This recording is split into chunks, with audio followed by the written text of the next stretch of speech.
let's talk a little bit about, we talked about what's the hesitation for grapplers, for jiu-jitsu guys in particular, to learn takedowns. What do you think we can do to, what can they do to improve that? And what can we do as coaches to help them with that?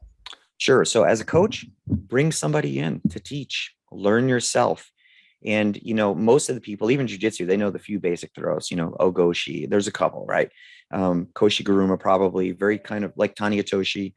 And if you don't know what those are, ask someone to teach you. Have some friends come in. You'd be surprised how many people have rank in other arts that are training jiu-jitsu and they're a white belt, right? We have Division I wrestlers that train and all sorts, all across the spectrum of wrestling and grappling. Why would you not do that? Bring people in and have workshops and seminars, or take some students to one and have a core group or your assistants that can do that with you. But, we tell people all the time, there's no excuse, and the maximum effective range of an excuse is 0. Well, that applies to you as a coach too, right? If you want to learn, we got to learn. And, but I think what's really important too is don't just look to the person that has a lot of achievements. Look to the person that's an amazing teacher, and they're not always the same.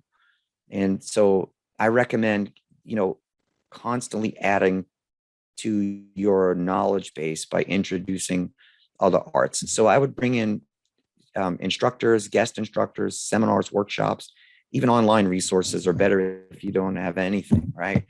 And they're always good supplementally anyway. So that would be my advice for sure. Absolutely. And what about for the students themselves, the grapplers that are out there that want to learn? What do you think we should tell them? Yeah. So for the grapplers, I would, of course, talk to your instructor, but your instructor should encourage you to go to other seminars. But I think you should too. And I think you should look at all of the resources that you can get. Now, there are some resources that may be more practical than others. Like there's nothing will replace a human being with a human being teaching. But if all you have is access to online resources, get it. Go drill it at the academy with your friends, and your discovery of the proficiency may be slower than if you had a live coach in front of you, but you can and you should learn and get those resources and get into put throws and takedowns into the technique acquisition phase of your learning. And if you've been very experienced and you're a black belt and you're like, man, I don't get penalized, I just sit down for a tournament, well, then start. And you're going to fall in love with the takedowns and throws, just like you did the grappling, because when you put the effort in, it's easy, or easier, right? It's never easy, but, and you start off with everyone else, like skill versus unskill, skill versus skill.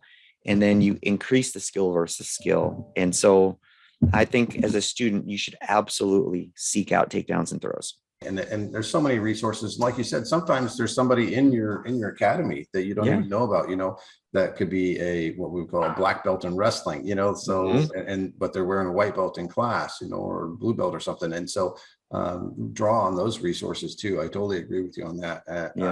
And then, even if you just practice a few minutes after class or something with somebody like that, here and there, you're going to develop some skills, and that's the thing is, we want to develop that to be a more complete, well-rounded fighter, martial artist, I should say, so I think that when you have those pieces missing, sometimes you don't know it until you know it. Right. Yeah. And I would rather find out in the academy than outside the academy where my flaws are, right? Because that's the safest place to learn. Yeah, that's what I always tell that to my students. It's better. Yeah. There's a quote from, I can't remember. There was a documentary years ago called Rites of Passage. And I think it was one of the Inoue brothers, Ensign or Egan, that said it. Okay.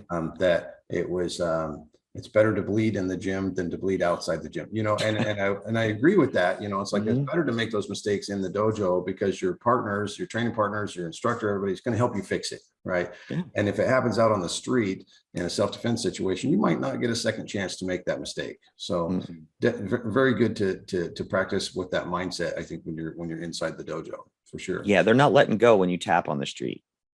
They're not stopping.